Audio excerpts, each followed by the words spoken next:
วัตร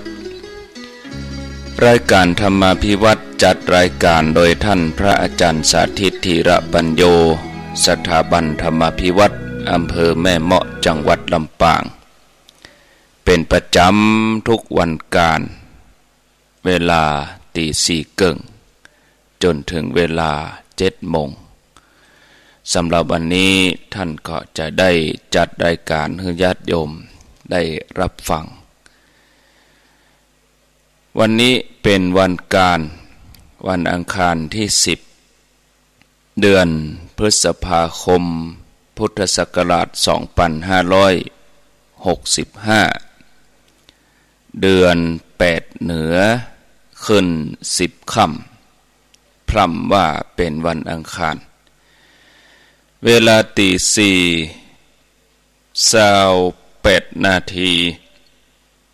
หลายท่านก็ตื่นขึ้นมาตั้งแต่เวลาตี2ตี3รอฟังรายการเมื่อใดจะมีการจัดการเข้ารายการว่างเว้นไปอยู่1 วันแต่ว่าเมื่อเจ้านี่บ่ได้จัดรายการเอาสัญญาณท่านพร้อมแล้วนิมนต์เลยครับนิมนต์ครับครับผมเจริญสุขสวัสดีสาธุชนท่านผู้ฟังทุกคนทุกท่านสำหรับสาธุชนท่านผู้ฟังที่ให้เกียรติรับฟังรายการธรรมาภิวัตรอันเป็นรายการวิทยุเพื่อการเผยแผ่พระพุทธศาสนาส่งเสริมการศึกษาและพัฒนาสังคมรายการนี้รับผิดชอบโดยอาตมาภาพพระสาธิตธีระปัญโยผู้อำนวยการสถาบันธรรมาภิวัตรสถาบันเพื่อเผยแผ่พระพุทธศาสนาส่งเสริมการศึกษาและพัฒนาสังคมตั้งอยู่ณที่พักสงฆ์สถาบันธรรมาภิวัตรบ้านศพเตินตำบลศพปาดอำเภอแม่เมาะจังหวัดลำปางรายการนี้ออกอากาศทุกวันอังคารตั้งแต่ตี4ไปจนถึง7 โมงเมื่อเจ้าผ่านทางสถานีวิทยุในเครือข่ายสถานีวิทยุคลื่นสีขาวเพื่อชาวประชาหลายคลื่นหลายสถานีหลายจังหวัดภายใต้การอำนวยการของท่านอาจารย์พระครูอภิวัฒนวิกรมออกอากาศผ่านทาง Facebook Live ซึ่งเป็นไลฟ์สดของทั้งวัดฝ่ายหินและของท่านอาจารย์พระครูอภิวัฒนวิกรมซึ่งวัดฝ่ายหินก็นะครับความอนุเคราะห์จากท่านอาจารย์พระครูวิศวัตรวรกิจโจบันทึกเทปเอาไปออกอากาศผ่านทางสถานีวิทยุเพื่อการศึกษาและพัฒนาอาชีพ Radio Network FM 99.50 เมกะเฮิรตซ์ของวิทยาลัยเทคนิคกฟผ.แม่เมาะในวันศุกร์ตั้งแต่เวลา8 โมงไปจนถึง9 โมงครึ่งหรือว่า10 โมงบันทึกเทปเอาไปออกผ่านทาง YouTube ของอาตมาภาพพระสาธิตธีระปัญโยเอาไปออกผ่านทาง Facebook ของอาตมาภาพพระสาธิตธีระปัญโยเอาไปออกผ่านทางเพจ Facebook ของสถาบันธรรมาภิวัตรซึ่ง3 ช่องทางสุดท้ายทางหลังนี้ท่านผู้ฟังสามารถไปติดตามรับฟังย้อนหลังไปคัดลอกลิงก์ไปก๊อปปี้ลิงก์ส่งแชร์เอาไปให้กับญาติธรรมทั้งหลายได้ยินได้ฟังกันได้แถมตัวท่านผู้ฟังวันนี้เฮาปะกันในบรรยากาศตอนเจ้าที่อำเภอแม่เมาะจังหวัดลำปางก็อบอ้าวนิดหนึ่งนะฮะดูเหมือนว่าพายุฝนฟ้าก็จะลงมานะพอจากสถานการณ์สิ่งแวดล้อมรอบข้างแล้วเนี่ยนะฮะตื่นตั้งแต่ตี 3แล้วท่านผู้ฟังมาเตรียมการออกอากาศนะฮะอ่านตำรับตำราเนื้อหาข้อความที่จะเอามาออกแต่ก็ฮ้อนนะอบอ้าวนะก็เลยเกิดในใจว่าฝนน่าจะลงนะฮะในช่วงนี้ก็เป็นช่วงฤดูนะฝนอยู่นะเป็นฤดูร้อนปลายฮ้อนต้นฝนนะฮะเพราะฉะนั้นในช่วงฤดูนี้ก็จะมีพายุเข้าหลายลูก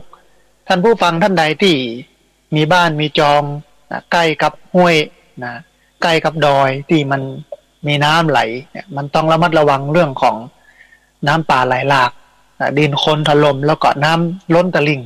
นะอันนี้ต้องระมัดระวังกันนะฮะแล้วก็พี่น้องที่อยู่ในพื้นที่ที่มันโล่งโปร่งต้องระมัดระวังเรื่องของลมต้องสำรวจตรวจตรา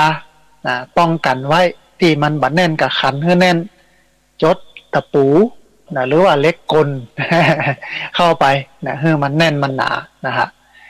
ก็ด้วยความเป็นห่วงเป็นใยกันสำหรับ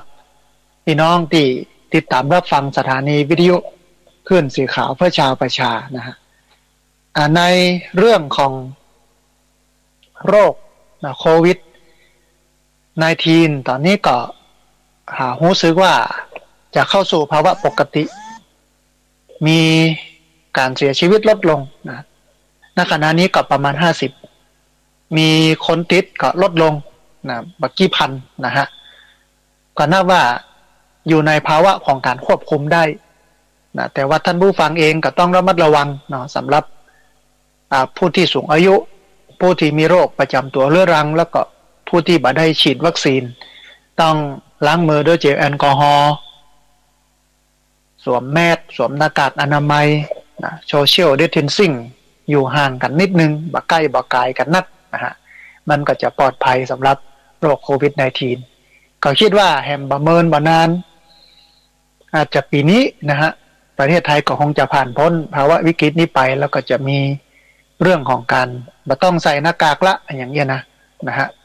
ในต่างประเทศหลายประเทศก็ปรับบ่จำเป็นต้องใส่นะแต่ว่าเพิ่งก็ฉีดวัคซีนเพิ่งก็ป้องกันตัวเองนะอันนี้คือโรคโควิด-19 ที่กำลังระบาดกันนะฮะ2เรื่องเนาะเบื้องต้นเรื่องของสภาพดินฟ้าอากาศได้มาดำผู้ฟังทั้งหลายได้ระมัดระวังตัวเก่าอันที่2ก็คือโรคโควิด-19 ที่กำลังเกิดขึ้นนะเพื่อให้ท่านผู้ฟังทั้งหลายนั้นตื่นตัวระแวดระวังบ่ให้เกิดภาวะในความเป็นโรคนี้นะฮะแถมเรื่องนึงท่านผู้ฟังในวันที่17สิงหาคมพุทธศักราช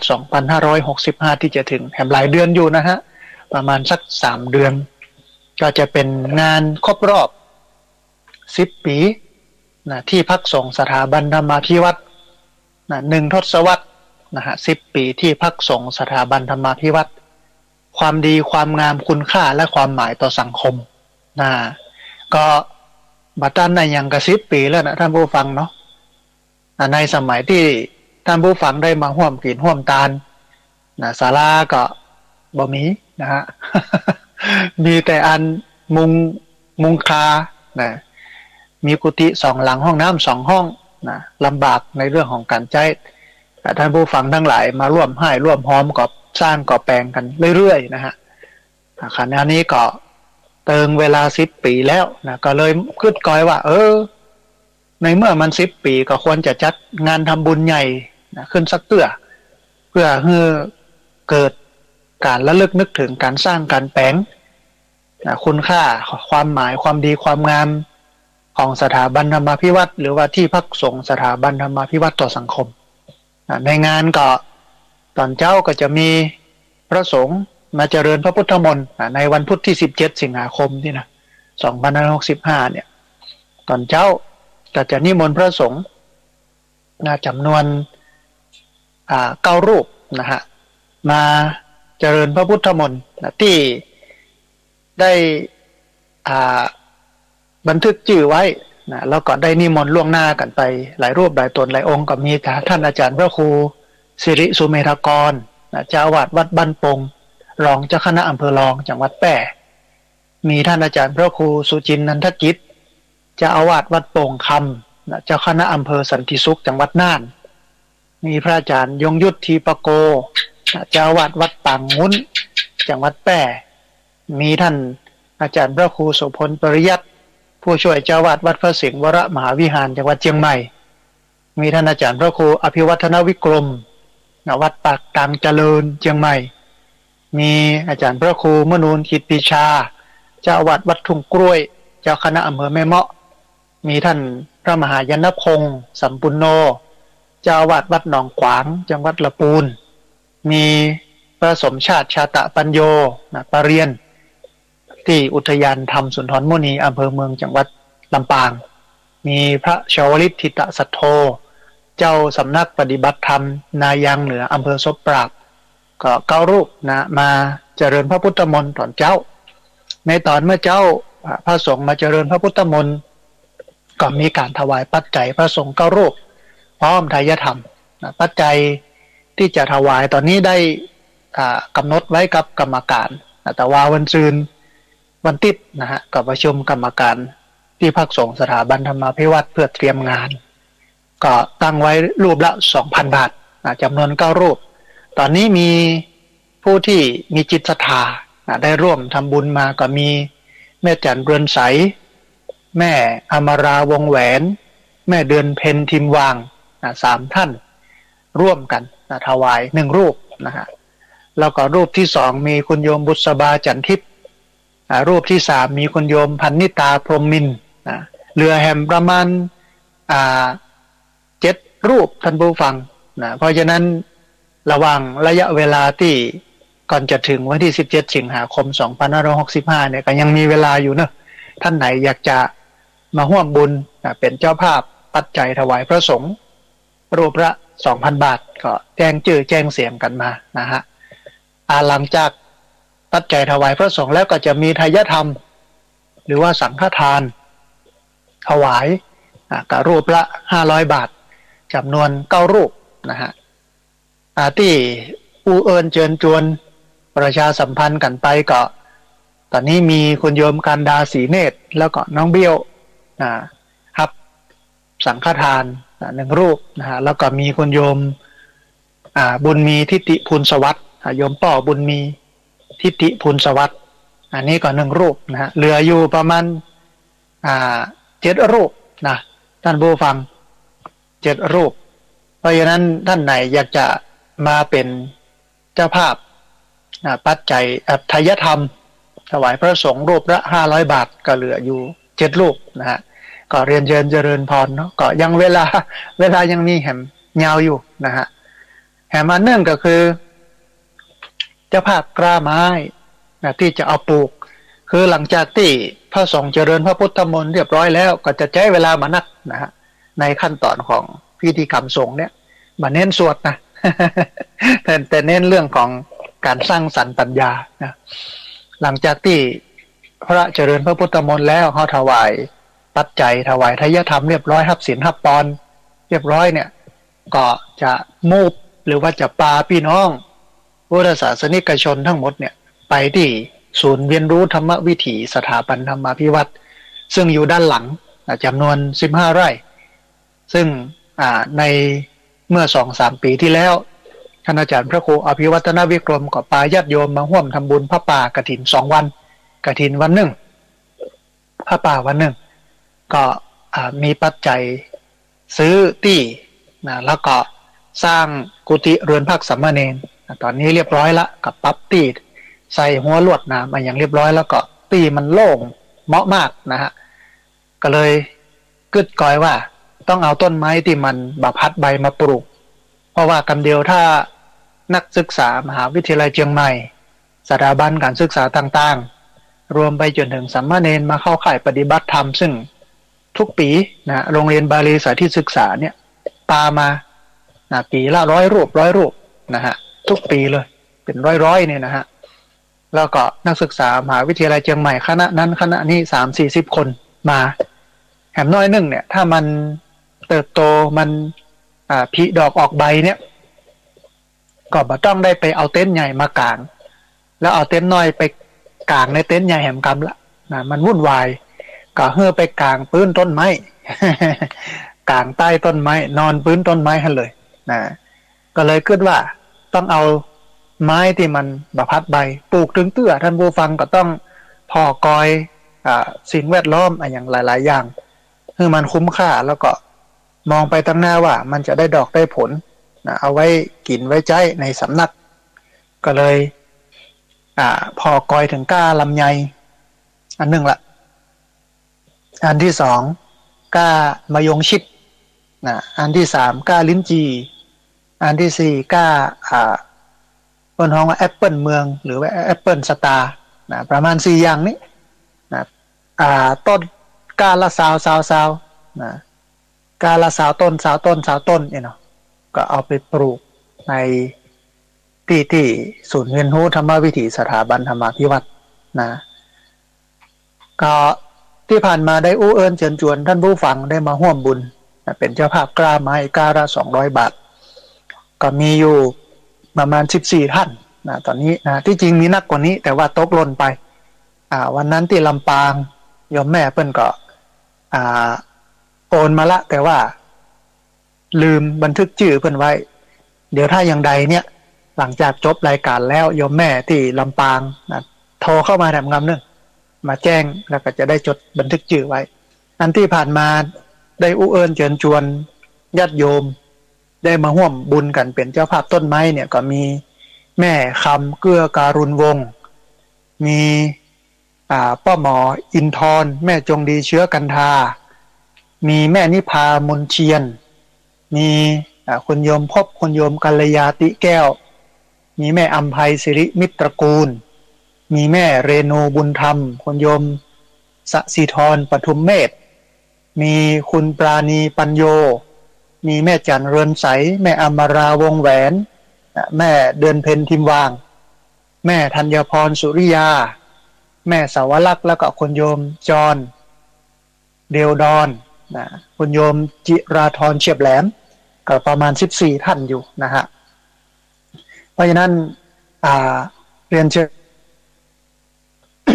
ได้มาร่วมบุญเป็นเจ้าภาพกล้าไม้กันแล้วก็ยังมีรายชื่อเพื่อร่วมทำบุญผ้าป่าจัดตั้งมูลนิธิสถาบันธรรมาภิวัตน์ คือหลังจากที่ปลูกต้นไม้เสร็จแล้วก็กลับเข้ามาในวัดมากินข้าวตอนถวายเพลพระชาวบ้านก็เปิดโฮงตาลไปกินกับข้าวอาหารการกินที่โฮงตาลเอามานั่งกินกันหลังจากที่กินกันเรียบร้อยแล้วบ่ายโมงเนี่ยนะก็จะมีเวทีเสวนาจนถึงบ่าย3 โมงเรื่อง1 ทศวรรษ 10 ปีที่พักสงฆ์สถาบันธรรมาภิวัตน์ความดีความงามคุณค่าและความหมายต่อสังคมคนที่ได้ประโยชน์จากที่พักสงฆ์สถาบันธรรมาภิวัตน์ภายใน10 ปีที่ผ่านมาเนี่ยก็จะได้มาสะท้อนได้อู้ได้เอ่ยกันเป็นเวทีเสวนาที่เปิดโอกาสให้ทุกคนได้ร่วมอู้ร่วมเอ่ยได้ร่วมแสดงความคิดเห็นได้มาชื่นชมยินดีในฐานะที่ได้ช่วยสร้างช่วยแปลงหลังจากที่เสวนาเสร็จเรียบร้อยแล้ว ในตอนบ่าย3 โมงไม่แรงท่านผู้ฟังก็จะทอดพระป่าจัดตั้งมูลนิธิสถาบันธรรมาภิวัตน์กึดกอยในใจไว้จัดเมินว่าอยากจะได้มูลนิธิอยากจะมีมูลนิธิเอามาซัพพอร์ตกิจกรรมด้านการพัฒนาสังคมที่ทำอยู่โดยเฉพาะกิจกรรมเผยแพร่พระพุทธศาสนาส่งเสริมการศึกษาและพัฒนาสังคมเวลาญาติโยมเปิ้นร่วมบุญมาเนี่ยถ้าเปิ้นอยากจะได้ใบอนุโมทนาบัตรเอาก็สามารถออกใบอนุโมทนาบัตรเพื่อเปิ้นไปลดหย่อนภาษีได้สามารถองค์กรซึ่งมันเป็นองค์กรนิติบุคคลมูลนิธิเนี่ยเป็นองค์กรนิติบุคคลสามารถเขียนโครงการ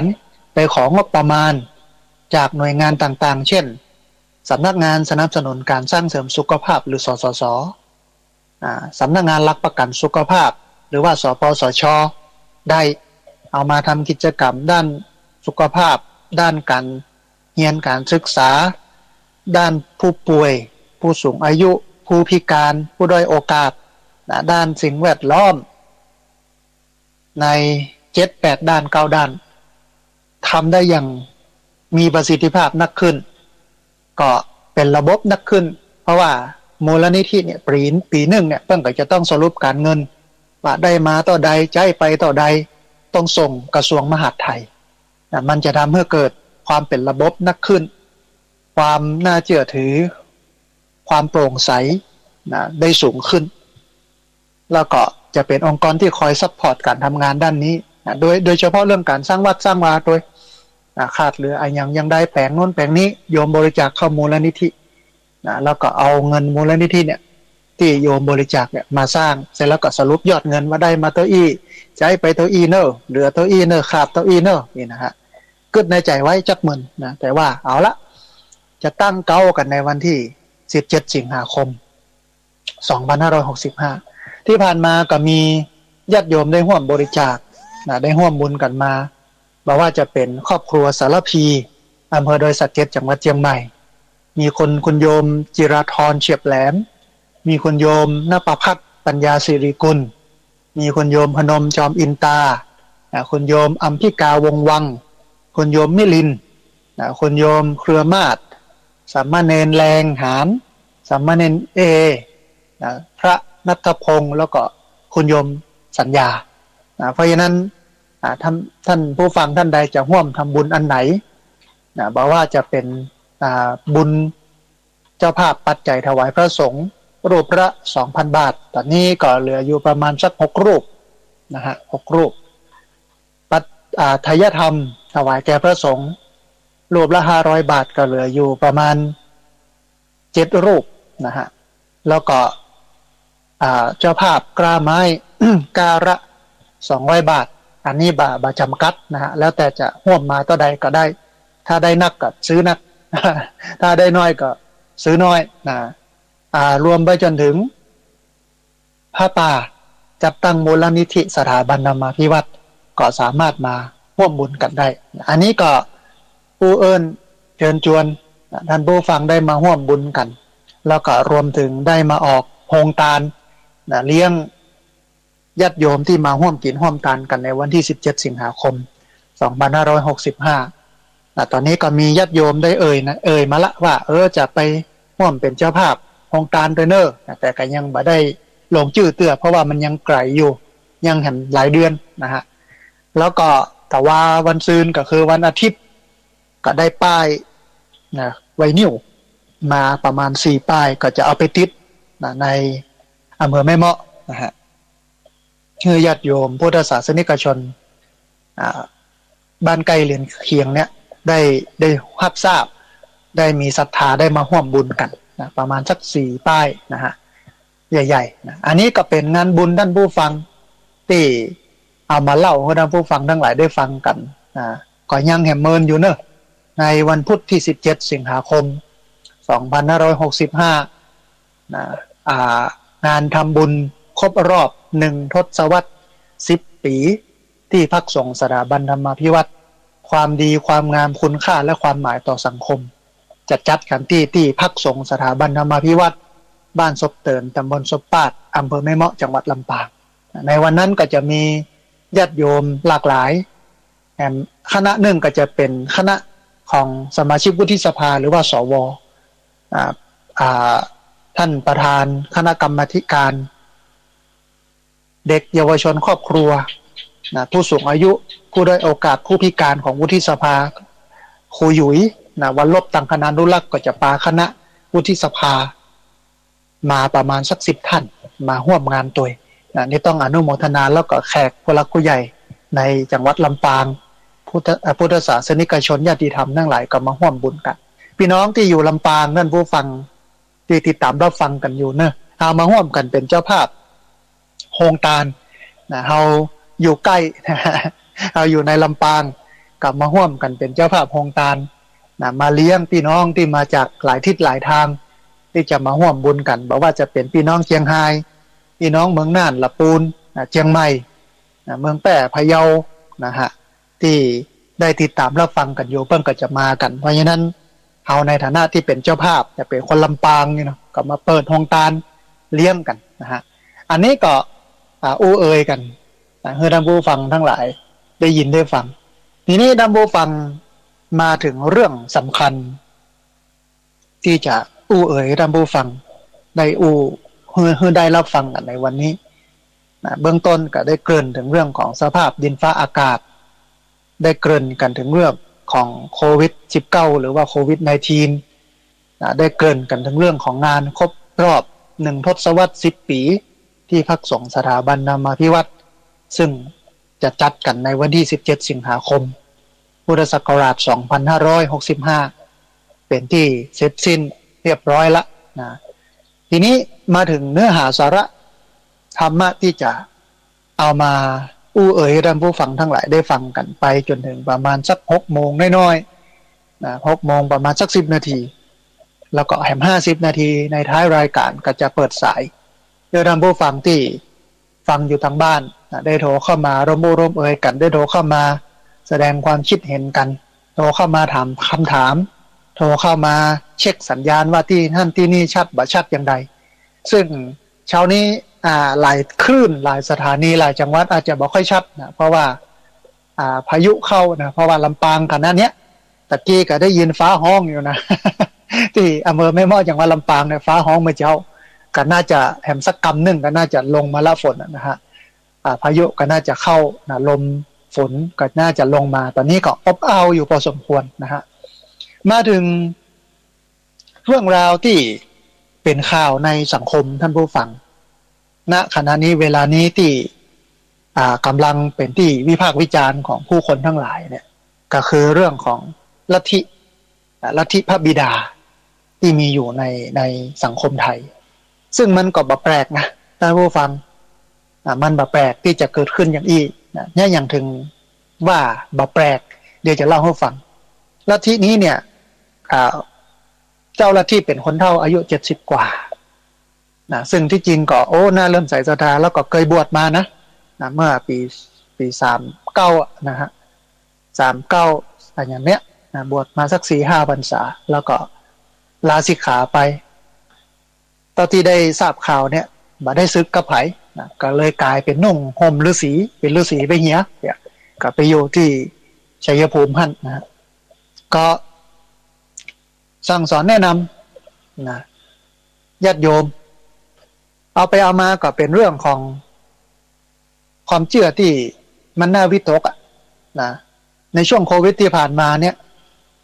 ก็ศาสยานุศิษย์ขออภัยท่านผู้ฟังเนาะไป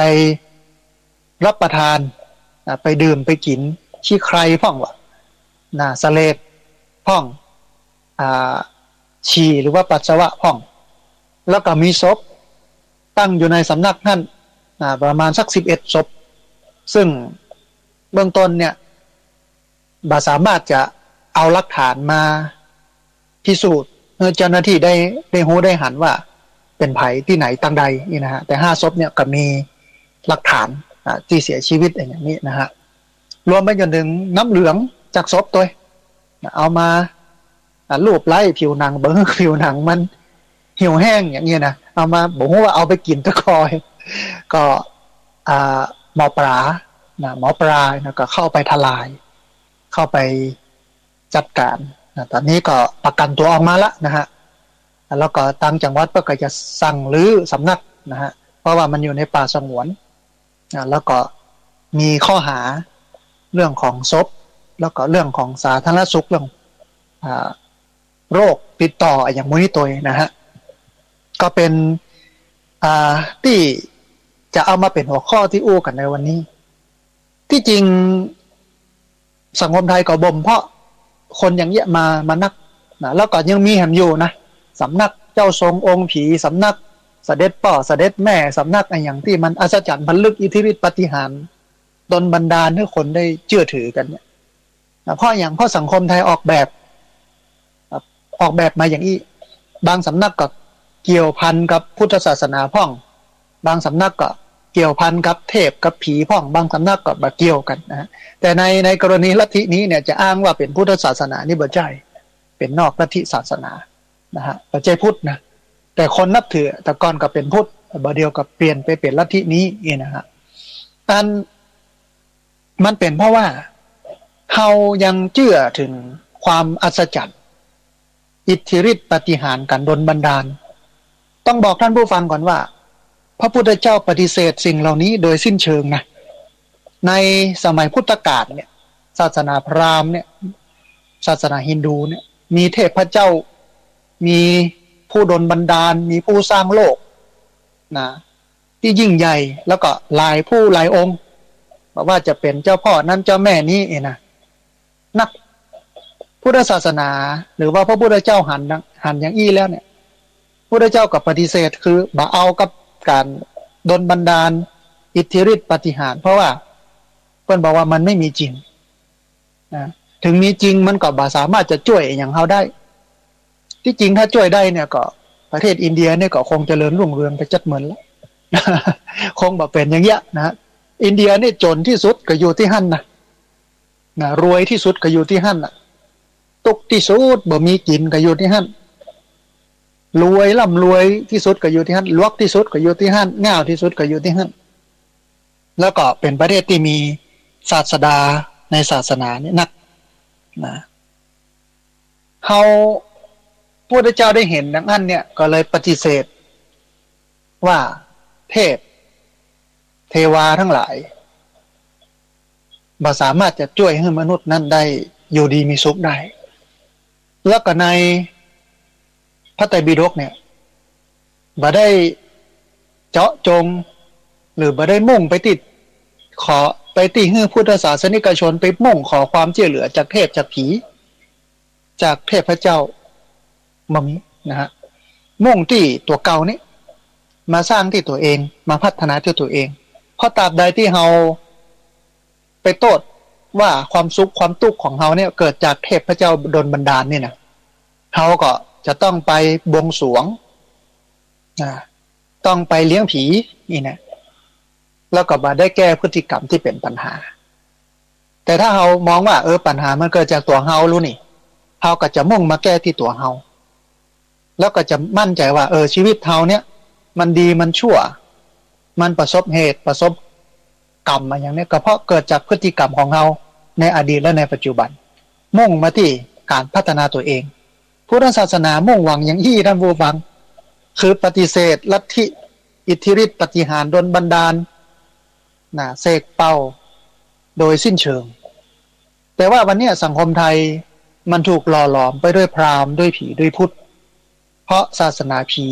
มีมาก่อนศาสนาพราหมณ์ตัวมาแล้วศาสนาพุทธก็ตัวมาทีหลัง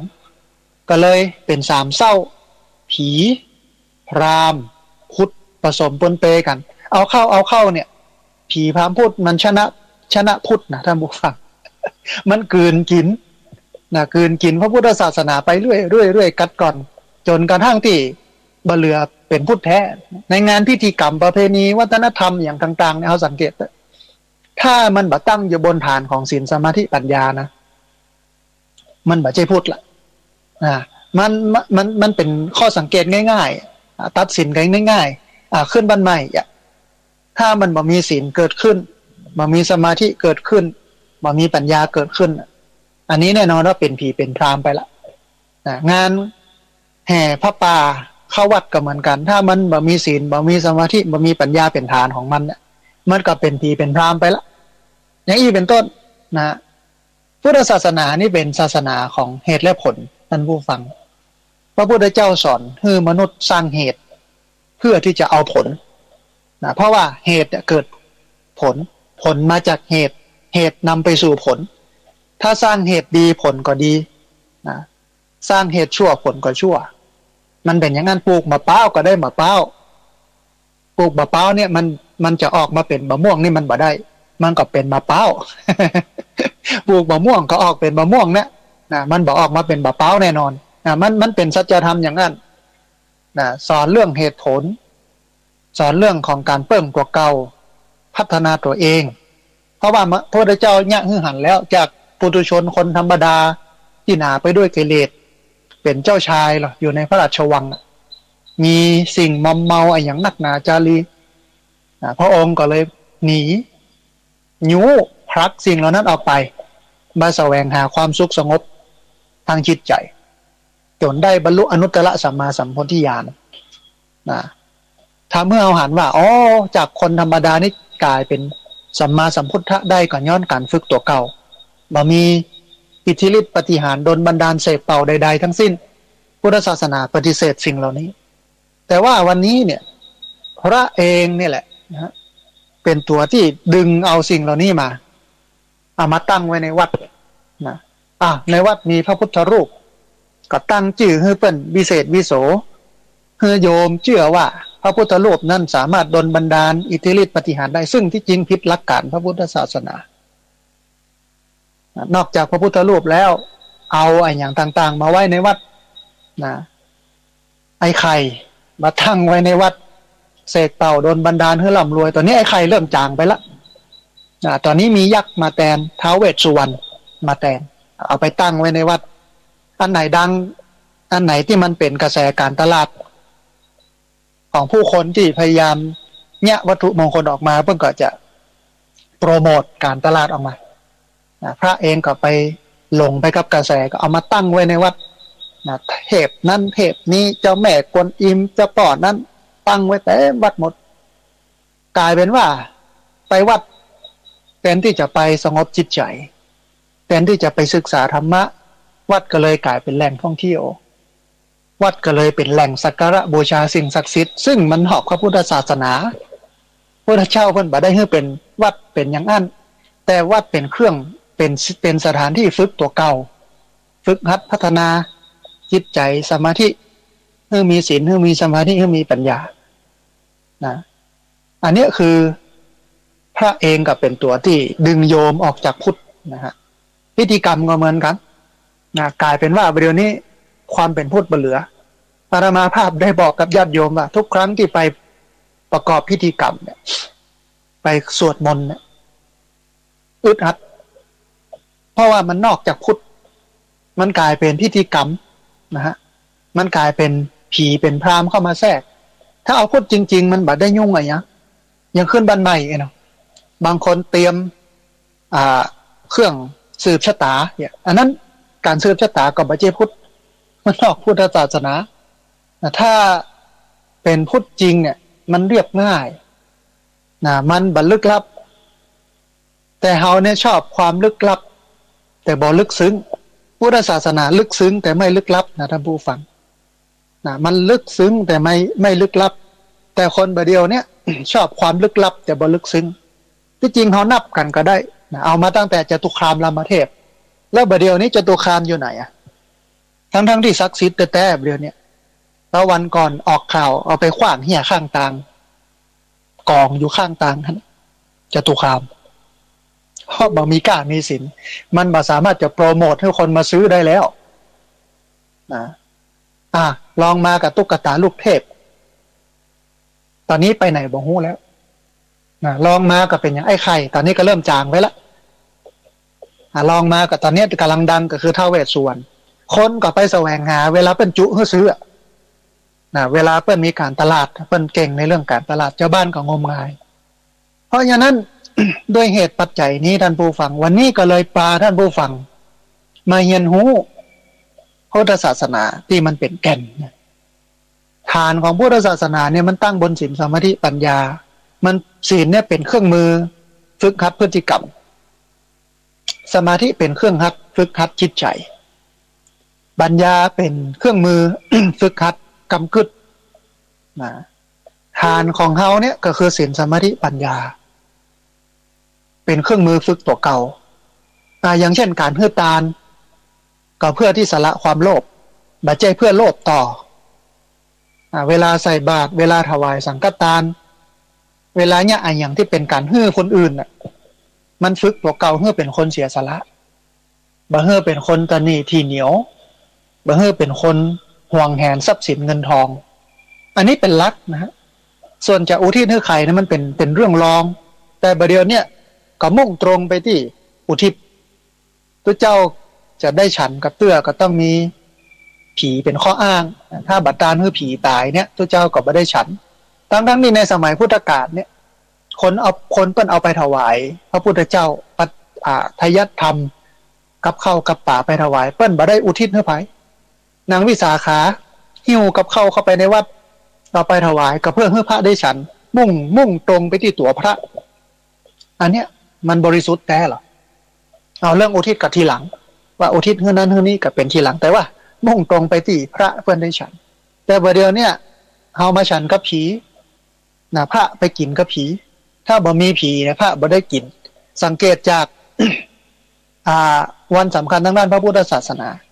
คนน้อยมากคนบ่ค่อยเข้าวัดเข้าวา แต่ถ้าเป็นงานที่มันเกี่ยวข้องกับเรื่องผีตายงานทำบุญเปตพีอย่างโมเนี้ยคนจะนักตานข้าวจีข้าวหลามอย่างโมนี้นะก็เพื่ออุทิศไปให้อุ้ยอุทิศไปให้ป่ออุทิศไปให้แม่สังเกตเพราะฉะนั้นความเป็นพุทธมันก็เลยจางลงนะฮะแต่ว่าท่านผู้ฟังอันหนึ่งที่จะต้องดึงเข้ามาก็คือว่าความเป็นมงคลหรือดีบ่ดีของวันเวลาเนี่ยมันบ่ได้เกี่ยวกับตัวเฮาถ้าตัวเฮาเนี่ยดีเนี่ยวันไหนเวลาไหนก็ดีวันนั้นเวลานั้นคนก็ยังติดอยู่นะขึ้นบันใหม่ต้องหาวันดีเนี่ยที่จริงพุทธศาสนาบ่ได้สอนถ้าพร้อมเมื่อใดก็ขึ้นวันนั้นมีสตังค์แล้วก็นิมนต์พระได้เลยเตรียมพร้อมละบ่ต้องมีอย่างนั้นบ่ต้องเนี่ยสื่อสตานะฮะนิมนต์พระไป9 รูป5 รูปไหว้พระรับศีลฟังธรรมถวายทานจบละบ่จำเป็นต้องกินเลี้ยงอะไรอย่างวุ่นวายนะแต่เลี้ยงเข้าได้ญาติโยมมาพี่น้องจากบ้านตั้งเหนือตั้งใต้มานะมันลามไปถึงงานบวชพุ่นนะบวชกันละกลายเป็นดนตรีแห่เล่นเต้นรำไปเหี้ยมันเลยเถิดจากความเป็นพุทธไปที่จริงการบวชเนี่ยมันต้องเรียบง่ายประหยัดประโยชน์บ่ต้องมีกระทึกคึกโครมดนตรีดนเตอร์อย่างสักอย่างปองผมแม่เจ้าแม่ตอนบวชเนี่ยก็จบละแต่วันนี้มันเป็นเรื่องของเงินทองมันเป็นเรื่องการตอบแทนมันเป็นเรื่องหน้าตาที่จริงก็บ่จะโทษเจ้าอย่างเดียวโทษโยมนั่นนะเรื่องนี้โยมเป็นคนจัดสรรมาทั้งสิ้นนะฮะเพราะฉะนั้นอันนี้คือหลักการของพุทธศาสนาคือเรื่องเหตุผลเรื่องของการคัดเกลาตัวเก่าเรื่องของการฝึกหัดตัวเองแล้ววันนี้เนี่ยท่านผู้ฟังมีอันหนึ่งที่จะเอามาอู้ท่านผู้ฟังทั้งหลายได้ฟังก็คือเรื่องของความเป็นมงคลพุทธศาสนาบ่เชื่อเรื่องวันดีบ่ดีถ้าเชื่อเรื่องวันดีบ่ดีอันนี้เป็นพราหมณ์เป็นผีนอกพระพุทธศาสนาอย่างเผาศพเผาวันไหนก็วันนี้บ่ดีวันนี้บ่ดีพระเจ้าบ่ได้สอนฮะถ้าเป็นพุทธศาสนิกชนจริงๆเนี่ยไม่เอาพร้อมบันไดเนี่ยวันนั้นพร้อมวันไหนเผาวันนั้นแต่วันนี้บ่ได้เนอะคนเฒ่าเพิ่นบ่ยอมคนเฒ่าหมู่เนี่ยบ่ใช่พุทธศาสนิกชนที่จริงมันเป็นผีไปเหียแล้วเป็นพราหมณ์ไปเหียแล้วเพราะมันเชื่อเรื่องของดวงดาว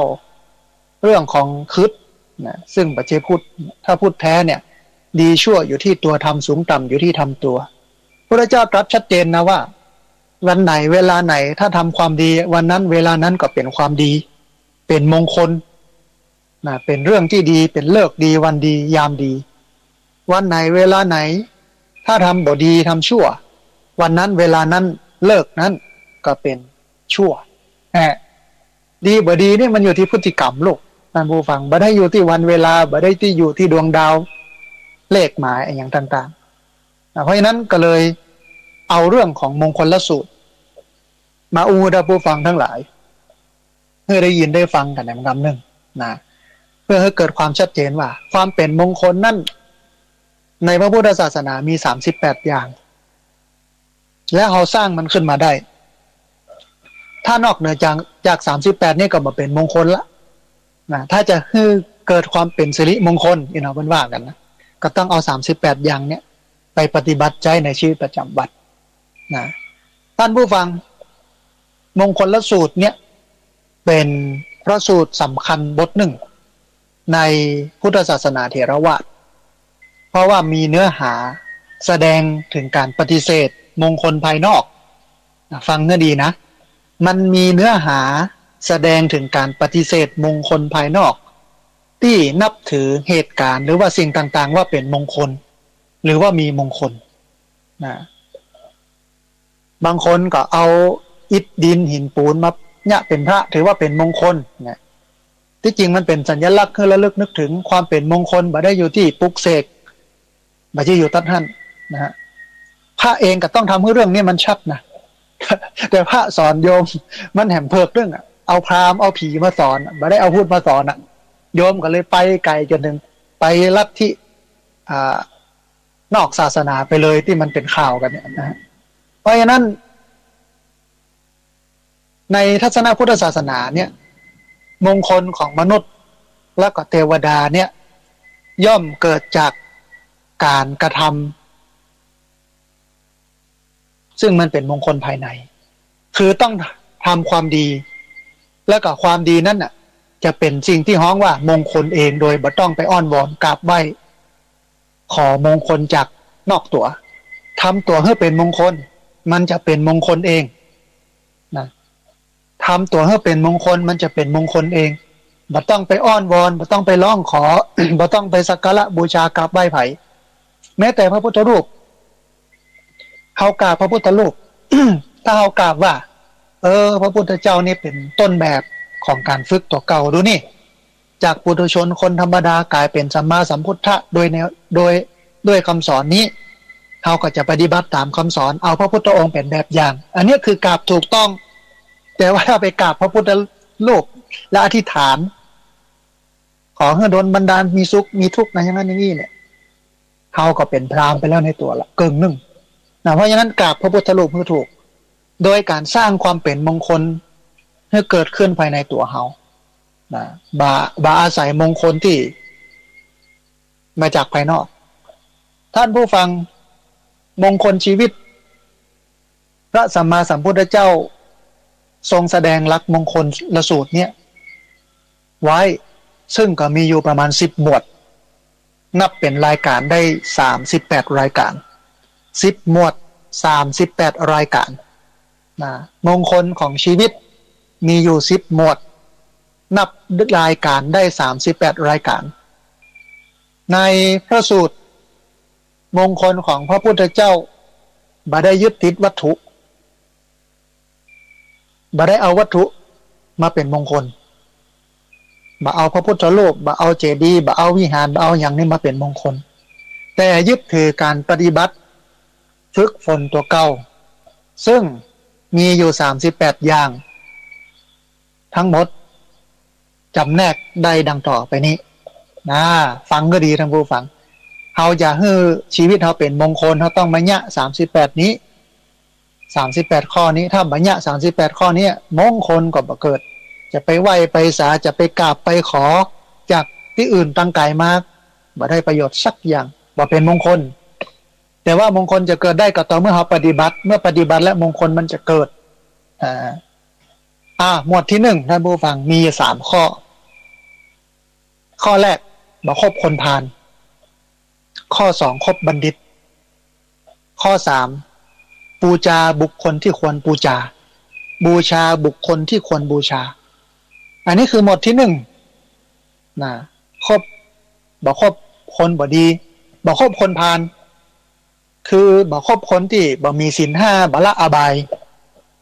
ยนี่ก็หมายถึงอบายมุขซึ่งมีอยู่6อย่างนะบ่ถือศีล5บ่ละอบายคนที่บ่ถือศีล5คนที่บ่ละอบายเนี่ยเบื้องต้นเป็นคนพาลนะถ้าถือศีล5ละอบายเนี่ยเป็นบัณฑิตคนที่บ่ถือศีล5บ่ละอบายเฮาก็ถือว่าเป็นคนพาลเฮาก็บ่คบเฮาไปคบคนที่เปิ้นถือศีล5ละอบายก็คือการคบบัณฑิตนะศีล5ข้อเนาะงดเว้นจากการฆ่างดเว้นจากการลักงดเว้นจากการประพฤติผิดในกามงดเว้นในการอู้จาที่มันบ่ถูกต้องงดเว้นจากการดื่มสุราหรือเสพของมึนเมาหรือยาเสพติดถ้าใครที่ไปยุ่งกับสิ่งเหล่านี้อยู่ก็ถือว่าเป็นคนพาลใครที่บ่ยุ่งก็ถือว่าเป็นบัณฑิตอันนี้ถือศีล5 2ละอบายนั่นหมายถึงอบายมุขเนี่ยเปิ้นเปรียบเสมือนกับผีซึ่งมีอยู่6ตัวนะเปิ้นบอกว่าผีตัวที่1ชอบดื่มสุราเป็นอาจินไม่ชอบกินข้าวปลาเป็นอาหารผีตัวที่2ชอบเที่ยวยามวิกาลไม่ละบ้านละลูกละเมียตนผีตัวที่3ชอบเที่ยวดูการละเล่นไม่ละเว้นบาร์คลับละครโขนผีตัวที่4คบมิตรชั่วมั่วกับโจรหนีไม่พ้นอาญาตราแผ่นดินผีตัวที่5ชอบเล่นการพนันสารพันถั่วโปไฮโลสิ้นผีตัวที่6เกลียดค้านการทำกินมีทั้งสิ้น6ผีอัปรีนะอันนี้คือบ่คบกับคนที่บ่มีศีล5บ่คบกับคนที่บ่ละอบายคบกับคนที่ถือศีล5คบกับคนที่ละอบายบูชาบุคคลที่ควรบูชา เขาก็ดูว่าเนี่ยเปิ้นปฏิบัติตัวอย่างใดเปิ้นมีศีลมีธรรมก็บูชาคนที่มีศีลมีธรรมนะท่านผู้ฟังสังคมวันนี้มันวิปริตผิดเพี้ยนนะอย่างกรณีหนึ่งที่เป็นตุเจ้าแล้วก็ไปมีอย่างกสีกาแล้วโดนยับซึบกลายเป็นว่าไปเชิดชูเปิ้นว่าอันหนึ่งก็เพราะว่าเปิ้นหน้าตาดีนะที่จริงกับโดนยับซึบกันมาจัดหลายรายนะแต่ที่ผ่านมามันหน้าตาบดีมันได้มันก็เริ่มไปปูจา แต่อันนี้หน้าตาดีแล้วว่าอ๋อเป็นอายุยังน้อยหรอคิดพลาดยิ่มได้ลูกโอ้มันผิดพลาดใหญ่หลวงเลยนะท่านผู้ฟังปาราชิกลูกขาดจากความเป็นพระประหารชีวิตในทางพระเนี่ยเหมือนกับตานยอดด้วนเหมือนกับคนหัวปุดจะเอาดีตังธรรมมาได้แล้วในช่วงนี้บัดใจเป็นช่วงที่ให้โอกาสเขานะมันต้องให้เปิ้นได้สำนึกมันต้องให้เปิ้นได้มานอนเอามือกายหน้าผากแล้วกึดว่าเนี่ยบ่ดีแต่เฮ้ยให้เปิ้นมาปรับเปลี่ยนพฤติกรรมแล้ววันใดที่เปิ้นปรับเปลี่ยนพฤติกรรมดีขึ้นเปิดโอกาสให้เปิ้นมายืนได้ในสังคมแต่บัดใจว่าวันนี้ออกมาปุ๊บเดินไปที่ไหนคนแห่ไปตะลุ่มถ่ายรูปโพสต์ลงโซเชียลว่าเป็นฮีโร่นะเพราะมันแบบเป็นเรื่องอะไรอย่างนี้อันเนี้ยไปปูจาบุคคลที่บ่ควรปูจามันบ่เป็นมงคลเลยนี่ท่านผู้ฟังเพราะฉะนั้นปูจาบุคคลที่ควรปูจามันถึงจะเป็นมงคลอันนี้หมวดที่1มี3ข้อนะฮะหมวดที่2ก็มีอยู่3ข้อเหมือนกันนะข้อแรกการอยู่ในถิ่นอันเหมาะสมข้อที่2เคยทำบุญมาก่อนข้อที่3ตั้งตนชอบ3ข้อการอยู่ในถิ่นอันเหมาะสมก็เป็นมงคลนะอากาศก็ใกล้ห้องยาก็ใกล้นี่เนาะคือมันมีสิ่งอำนวยความสะดวกสามารถเข้าถึงได้อย่างได้ง่ายการรักษาพยาบาลเจ็บเป็นเย็นไข้ห้องห่ำห้องเฮียนกาดก็อยู่นี่มันก็ถือว่าเป็นมงคลละมันดีละมันอยู่ในถิ่นอันเหมาะสมแต่ในความหมายของการอยู่ในถิ่นอันเหมาะสมคืออยู่ในที่ที่คนมีศีลมีธรรมอยู่ในกลุ่มคนอยู่ในชุมชนของคนที่มีศีลมีธรรมอันหนึ่งคือเขาต้องสร้างชุมชนให้มีศีลมีธรรมเขาถึงจะอยู่ได้ไม่ใช่ว่าโอ้บ่มีศีลมีธรรมแล้วย้ายไปที่อื่นแล้วย้ายไปที่อื่นก็ไปปะที่บ่มีศีลมีธรรมก็จะต้องย้ายไปแถมไปปะที่บ่มีศีลมีธรรมก็ต้องย้ายไปแถมบ่มีที่อยู่แล้วในประเทศนี้นะแต่อยู่ที่เนี้ย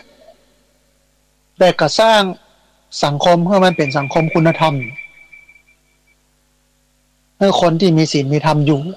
นะเขาสร้างได้หรอนะอันนี้ข้อที่1ข้อที่2เคยทำบุญมาก่อนบุเพจักตะบุญญาตาสั่งสมบุญในการก่อนไว้เยอะแล้วในการนี้เองก็เหมือนกันณปัจจุบันวันนี้เราก็ทำบุญไว้เยอะเราก็ต้องสร้างบุญเพราะบุญมันหูจักหมดเพราะฉะนั้นต้องสร้างบุญเพิ่มเติมบุญต่อก่อบุญใหม่ใส่บุญแถมโยงไปถึงวันที่17 สิงหาชวนท่านผู้ฟังมาร่วมบุญกันนะเพื่อให้มีกตะบุญญาตาคือทำบุญมาก่อน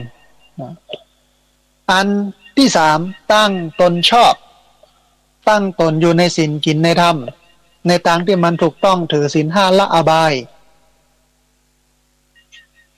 มันจะทำให้เกิดความเป็นมงคล3ข้อนี้ก็เป็นมงคลแล้วเนี่ยการอยู่ในถิ่นอันเหมาะสมเคยทำบุญมาก่อนตั้งตนชอบก็เป็นมงคลอันนี้คือหมวดที่2หมวดที่3ท่านผู้ฟังข้อแรกความเป็นพหูสูตรข้อที่3ข้อที่2การรอบรู้ในศิลปะข้อที่3มีวินัยดีนะ3ข้อเนี่ย3ข้อนี้ก็เป็นมงคลความเป็นพหูสูตรคือศึกษาเรียนรู้มานักอ่านหนังสือฟังธรรมะเยอะนะเป็นคนเป็นพหูสูตรเป็นผู้รอบรู้สามารถคัดงานกับครูบาอาจารย์ได้ว่านี่สอนบ่ถูกนะที่ถูกอยู่ในพระไตรปิฎกนี่ข้าเจ้าอ่านมาแล้วนี่คือความเป็นพหูสูตรบ่ใจเจื้อเปิ้นไปเลยเปิ้นปาไปเนี่ยอย่างกันย่าหมดเนี่ยโดยที่มามีการพิจารณาไตร่ตรองนะอย่างหมู่ที่ลัทธิที่มันเป็นปัญหาเนี่ยเพราะว่ามันบ่เป็นพหูสูตรเอาความศรัทธาไปในตัวบุคคลนะถ้าเฮาเฮียนรู้นัก ศึกษานักเขาก็ถือว่าเป็นมงคลเพราะว่ามีความเป็นพหูสูตรอยู่ในตัวนะฮะแถมข้อนึงคือการรอบรู้ในศิลปะในวิทยาศาสตร์ในวิทยาการต่างๆโหศาสตร์ศิลป์ต่างๆเหียนหูเปิ้นบอกว่ารู้ไว้ใช่ว่าใส่บาแบกขามเอามาใส่ตัวใส่ตนนักความโหด้านความโหเหล่านี้ก็ถือว่าเป็นมงคลนะอันสุดท้ายการมีวินัยดีก็เป็นมงคลที่จริงวินัยนี่มันไม่ได้เป็นข้อบังคับวินัยเนี่ยมันจะนำไปสู่ความสำเร็จนะโดยความหมายของมันเป็นอย่างนั้นวิแปลว่าวิเศษ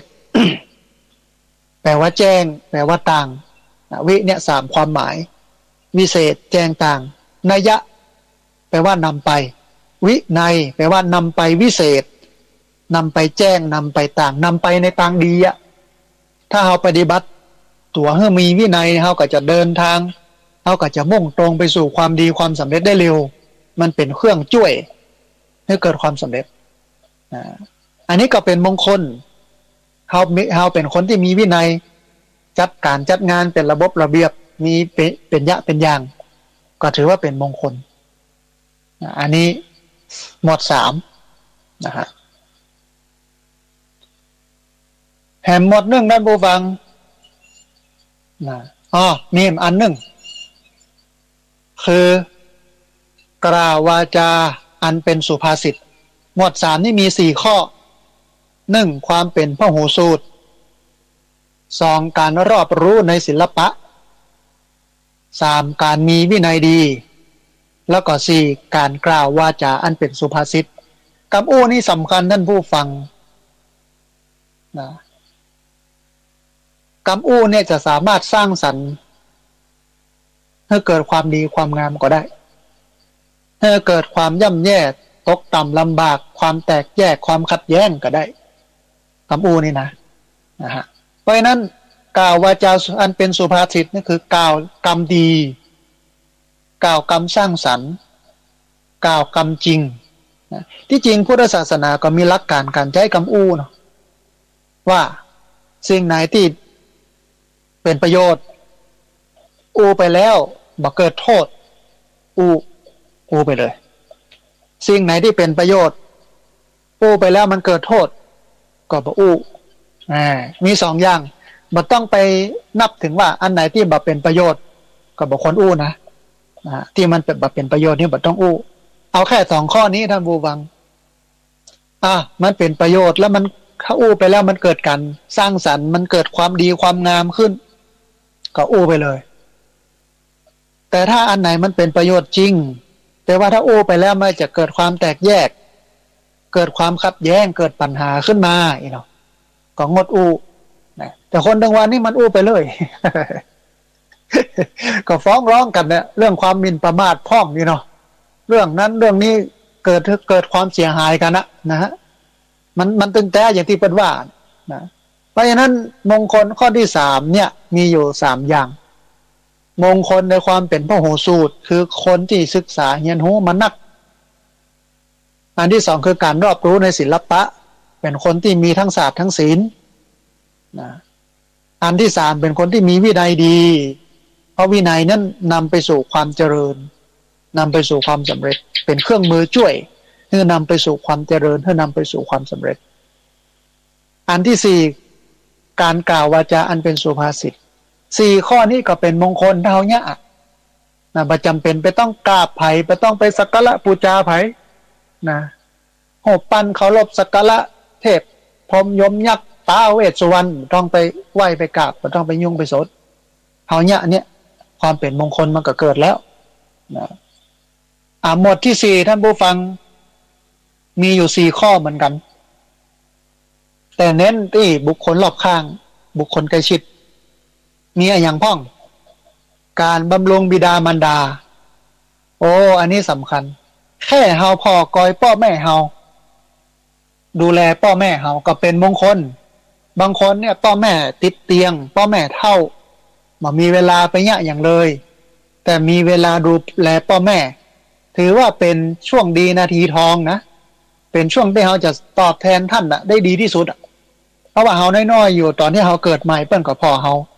ป้อนข้าวให้เฮากินสุมาภัยเตอะเจ็ดเหงื่อเจ็ดไข่เจ็ดอุจจาระเจ็ดปัสสาวะของเฮาโดยที่บ่รังเกียจเลยนะถึงวันนี้เปิ้นเฒ่าแล้วเฮาก็ดูแลเปิ้นป้อนข้าวป้อนน้ำเปิ้นเจ็ดเหงื่อเจ็ดไข่เจ็ดอุจจาระปัสสาวะเปิ้นนะแต่มันสะดวกกว่ายุคก่อนอ่ะสะดวกกว่าที่เปิ้นเลี้ยงเฮาอ่ะ เฮาเลี้ยงเปิ้นเนี่ยสะดวกกว่าในยุคที่เปิ้นเลี้ยงเฮาเพราะว่ามันมีเทคโนโลยีมันมีผ้าอ้อมนะเอามาเปลี่ยนมาอย่างได้ดีกว่าเดิมอ่ะนะฮะเพราะฉะนั้นการดูแลมารดาบิดาเนี่ยเป็นมงคลแต่อย่างท่านผู้ฟังพระพุทธเจ้าได้ตรัสไว้ว่าการดูแลมารดาบิดาที่ดีที่สุดคือการที่เกื้อกูลสนับสนุนส่งเสริมให้เปิ้นได้ศึกษาธรรมะปฏิบัติธรรมะเข้าถึงธรรมะอันเนี้ยเป็นการตอบแทนบุญคุณที่ถึงพริกถึงขิงที่สุดคนก็เลยไปบวชเฮียนเพื่อที่จะเอามาสอนพ่อแม่คนก็เลยไปบวชเฮียนเพื่อที่จะให้พ่อแม่ได้มีโอกาสได้เข้าวัดนะคือพ่อแม่นั้นเกาะชายผ้าเหลืองขึ้นสวรรค์ไอ้ที่เกาะชายผ้าเหลืองขึ้นสวรรค์เนี่ยไม่ใช่ว่ารอตายก่อนแล้วจะไปเกาะชายผ้าเหลืองนะก็คือได้มีโอกาสได้เข้าวัดเข้าวาพ่องพอลูกบวชอยู่ห้านเอาเข้าไปทรงไปสนทนาธรรมกับเจ้าอาวาสกับหลวงพ่อหลวงพี่หลวงตากับลูกเพิ่นก็แนะนำเรื่องดีๆเรื่องศีลเรื่องธรรมเฮ้ออันนี้คือเกาะชายผ้าเหลืองขึ้นสวรรค์เปิ้นหมายความอย่างนั้นบ่ต้องไปรอถึงตายรอตอนที่มีชีวิตอยู่เนี่ยจากพ่อแม่เป็นมิจฉาทิฏฐิกับเป็นสัมมาทิฏฐินะอันนี้คือการบำรุงบิดามารดาเบื้องต้นเนี่ยอุปถัมภ์บำรุงด้วยปัจจัยสี่ตามอัตภาพของเฮาตามที่ฮื้อได้นะเลี้ยงดูเปิ้นตามอัตภาพแล้วก็เกื้อกูลสนับสนุนส่งเสริมให้เปิ้นได้เข้าวัดเข้าวาให้เปิ้นได้ศึกษาและปฏิบัติธรรมอันนี้คือการบำรุงบิดามารดาอันที่สองการสงเคราะห์บุตรก็เป็นมงคลนะก็เป็นสิริมงคลการสอนการสั่งการแนะนำลูกหลานเลี้ยงให้เปิ้นเติบใหญ่ไปได้ดิบได้ดีก็เป็นมงคลนะแต่ว่าเดี๋ยวนี้เลี้ยงยากละอ่อนประเดี๋ยวนี้บ่เหมือนสมัยตะก่อนนะเพราะว่ามันมีเทคโนโลยีมันมีสื่ออย่างเข้ามาเยอะนะมันก็ต้องมาอยู่ที่คนใหญ่ว่าจะต้องพอให้หนักกว่านี้จะต้องพอให้ลึกกว่านี้โอกาสฝึกฝนเรียนรู้ให้เปิ้นได้เข้าถึงการทำการเรียนในการศึกษาได้นักขึ้นนะที่ให้ได้ดีที่สุดก็คือให้การศึกษาส่งลูกเรียนมันก็จะเป็นทุนให้ลูกได้ไปต่อทั้งหน้านะเมื่อมีอาชีพมีการศึกษาแล้วก็มีอาชีพนะเป็นคนดีมีศีลธรรมอันนี้คือความเป็นมงคลแถมข้อหนึ่งคือการสงเคราะห์ภรรยานะดูแลภรรยาก็เป็นมงคลนะเป็นหน้าที่ตัวนะของพุทธศาสนิกชนการสงเคราะห์ภรรยาเนี่ยก็เป็นมงคลดูแลภรรยาก็เป็นมงคลในอันมันมีเรื่องของการดูแลภรรยาที่พระพุทธเจ้าได้วางไว้อยู่ประมาณสัก5 ข้อ 6 ข้อเนี่ยนะว่าไปไหนมาไหนถ้าได้ของประดับประดาตกแต่งก็เอาติดไม้ติดมือมาให้ภรรยาพ่องมอบความเป็นใหญ่ในบ้านเพื่อเปิ่นดูแลภาระอย่างต่างๆอย่างเงี้ยก็การสงเคราะห์อย่างเงี้ยก็เป็นมงคลนะฮะแถมอันนึงคือการทำงานบ่ให้มันค้างบ่ให้มันเป็นดินพอกหางหมูเบอร์เดี๋ยวนี้เปิ้นใจกันว่าซีเมนต์ไปพอกหางหมูนะ4 ข้อนี้เขาเนี่ยเช่นบำรุงบิดามารดาการสงเคราะห์บุตรการสงเคราะห์ภรรยาการทำงานให้มันบักค้างอากูลก็เป็นมงคลท่านผู้ฟังทำอย่างเงี้ยมงคลก็เกิดบัดต้องไปไหว้ไปกราบสักการะปูชาเทพพรหมยมยักษ์อธิษฐานอ้อนวอนขอซึ่งมันบ่ได้ผลแต่เนี้ยมันได้ผลดูแลพ่อแม่ดี ดูแลลูกดีดูแลภรรยาดีเนี่ยการเนี่ยงานเมื่อมันข้างค้างอากูลเป็นดินพอกหาหมูก็เป็นมงคลอันนี้คือหมวดที่สี่นะท่านผู้ฟังนะหมวดที่ห้าสี่ข้อหมวดห้าอันแรกการฮื้อตานก็เป็นมงคลบอกว่าจะเป็นฮื้อตานแก่สัตว์เดรัจฉานฮื้อตานแก่มนุษย์ที่บ่มีศีลบ่มีธรรมฮื้อตานกับมนุษย์ที่มีศีลมีธรรมฮื้อตานพระสงฆ์แต่หันแล้วพอแล้วจากข่าวคราวจากคอมเมนต์ของโยมที่เอาไปเม้นในเวลามีข่าวพระเสียหายอาตมาก็น่าใจหายหลายคนก็บอกว่าถึงวันนี้บัตรตานแล้วก็ตุเจ้าไปตานให้คำหงยาดีกว่าถึงวันนี้บัตรตานแล้วกับตุเจ้าไปตานให้อาหารหมูหมาคักไข่ดีกว่าฝ้าแผ่วปันอันวุนะถึงวันนี้ตานละนะไปให้ทุนการศึกษาดีกว่าไปให้มูลนิธิไปให้สมาคมองค์กรนู้นนี่นั่นดีกว่าที่จริงมันก็มีส่วนหนึ่งแต่มันบัดใช่ส่วนที่มันถูกต้องที่สุดส่วนที่มันถูกต้องก็คือให้กระสงฆ์สงฆ์เนี่ยไม่ได้หมายถึงตัวพระสงฆ์อย่างเดียวแต่มันคือสังฆะคือการรวมกลุ่มกัน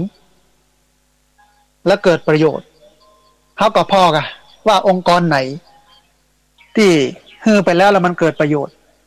นะองค์กรไหนที่เพิ่นทำงานด้านการพัฒนาสังคมนะเอายกตัวอย่างง่ายๆเนี่ยของสถาบันธรรมพิวัตรเนี่ยในวันที่17 สิงหาเนี่ย3 โมงแม่แรงจะทอดผ้าป่าเพื่อจัดตั้งมูลนิธิสถาบันธรรมพิวัตร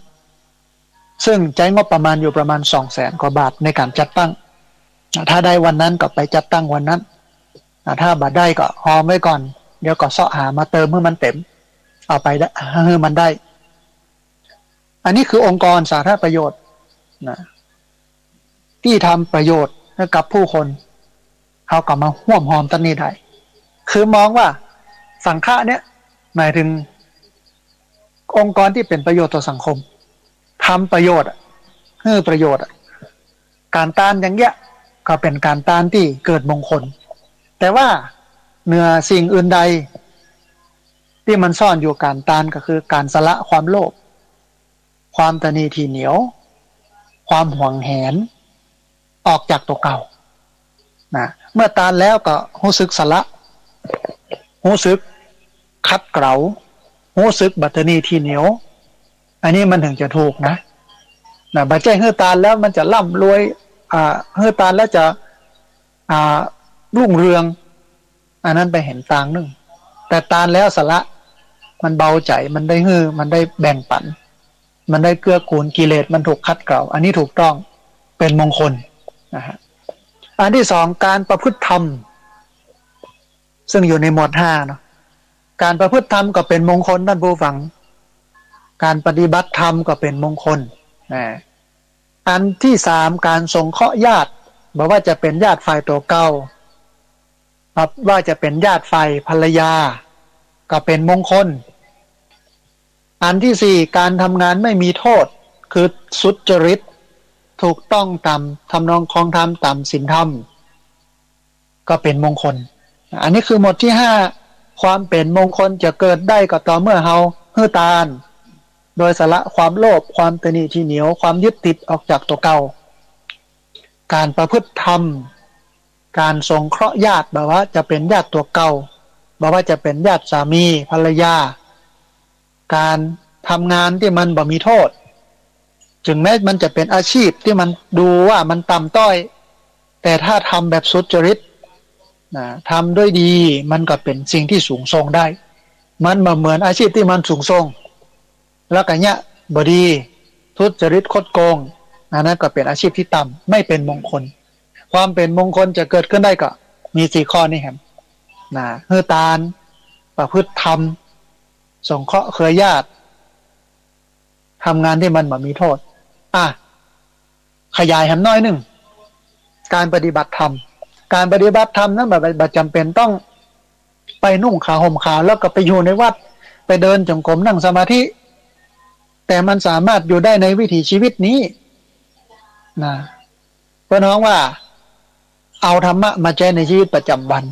โดยการมีสติยืนเดินนั่งนอนกินดื่มทำพูดคิดคูเข้าเหยียดออกเหลียวหน้าแลหลังก้มเงยคือทำทุกอย่างต่อที่มีความรู้สึกเนื้อรู้สึกตัวอยู่เนี่ยโดยความมีสติก็เป็นการปฏิบัติธรรมพระเจ้าบอกว่าคัจฉันโตวาคัจฉามิติปชานติเมื่อเดินอยู่ก็รู้ว่าเดินอยู่ก็เป็นการปฏิบัติธรรมเดินไปก็รู้ว่าเดินซ้ายขวาซ้ายขวาทิโตวาทิโตมหิติปชานติเมื่อยืนอยู่ก็รู้ว่ายืนอยู่สยโนวาสยมิติปชานติเมื่อนอนอยู่ก็รู้ว่านอนอยู่คือหูตัวว่าเรากำลังเนี่ยอย่างอยู่ก็เป็นการปฏิบัติธรรมมันไม่จำเป็นต้องไปนุ่งชุดขาวไปปฏิบัติธรรมอยู่ในวัดนะฮะมันไม่ได้เป็นเครื่องวัดว่านุ่งชุดขาวแล้วปฏิบัติธรรมแล้วมันจะเป็นคนมีศีลมีธรรมแต่นั่นมันเป็นเครื่องฝึกมันเกื้อกูลให้เกิดการปฏิบัติศีลปฏิบัติธรรมได้ดีขึ้นบ่ได้แต่ว่าเราสามารถเอามาใช้ในชีวิตประจำวันได้นะฮะกวาดอยู่ก็หัวกวาดอยู่ตำน้ำพริกก็หัวตำอยู่เนี่ยการเนี่ยงานเก็บพัดจัดถูเนี่ยกับข้าวล้างถ้วยล้างจานหูว่ากำลังเนี่ยอันนี้อยู่ก็เป็นการปฏิบัติธรรมก็เป็นมงคลนะท่านผู้ฟังนะทำแค่เนี้ย4 ข้อนี้ก็เป็นมงคลนะหมวดที่6ท่านผู้ฟังมีอยู่3 ข้อละเว้นจากบาปทั้งหลายทั้งปวงเฮาก็บ่ไปยุ่งบ่ไปเนี่ยเพราะบาปนั้นเกิดจากการกระทำเนี่ยบ่ดีก็เป็นบาปเนี่ยดีก็เป็นบุญละเว้นจากบาปคือละเว้นจากการทำไม่ดีการละศีลละการทำผิดศีล 5ละเรื่องของอบายนะเอาละอย่างนี้ได้เนี่ยก็ถือว่าละเว้นจากบาปละเว้นจากการเบียดเบียนคนอื่นละเว้นจากความชั่วซึ่งบ่ต้องมาสาธยายว่า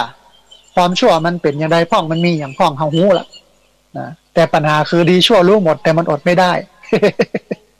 เฮาฮู้ว่าอันอย่างดีอันอย่างชั่วเพราะนั้นละเว้นจากบาปบ่ต้องได้อธิบายเยอะเพราะอันอย่างชาวบ้านต้องฮู้ว่าอันอย่างดีบ่ดี แต่ที่มันยะมันยังยะอยู่เนี่ยก็มันอดได้อย่างเหล้าเนี่ยมันบาปมันบ่ดีนะดื่มเหล้าเป็นบาปไม่ดีแต่ก็ยังยะอยู่มันอดได้โลกเพราะฉะนั้นต้องละเว้นจากบาปอันที่2สำรวมจากการดื่มน้ำเมาอันนี้ชัดเลยงดเว้นเลยสำรวมนี่ก็บ่ได้หมายถึงงดเว้นนะแต่ดื่มให้มันรู้จักปริมาณไม่ใช่ว่ากินเต็มที่แล้วเมาก็ไม่เมาเอ็มได้นะ หมักพอดีให้มันพอหูเนื้อหูตัวไม่ใช่ให้มันเลยเถิดไปอันนี้คือการสำรวมจากการดื่มน้ำเมานะฮะแต่มันนั่นคือไม่ประมาทในธรรมทั้งหลายธรรมไหนที่ควรปฏิบัติที่ควรศึกษาก็ปฏิบัติศึกษาไป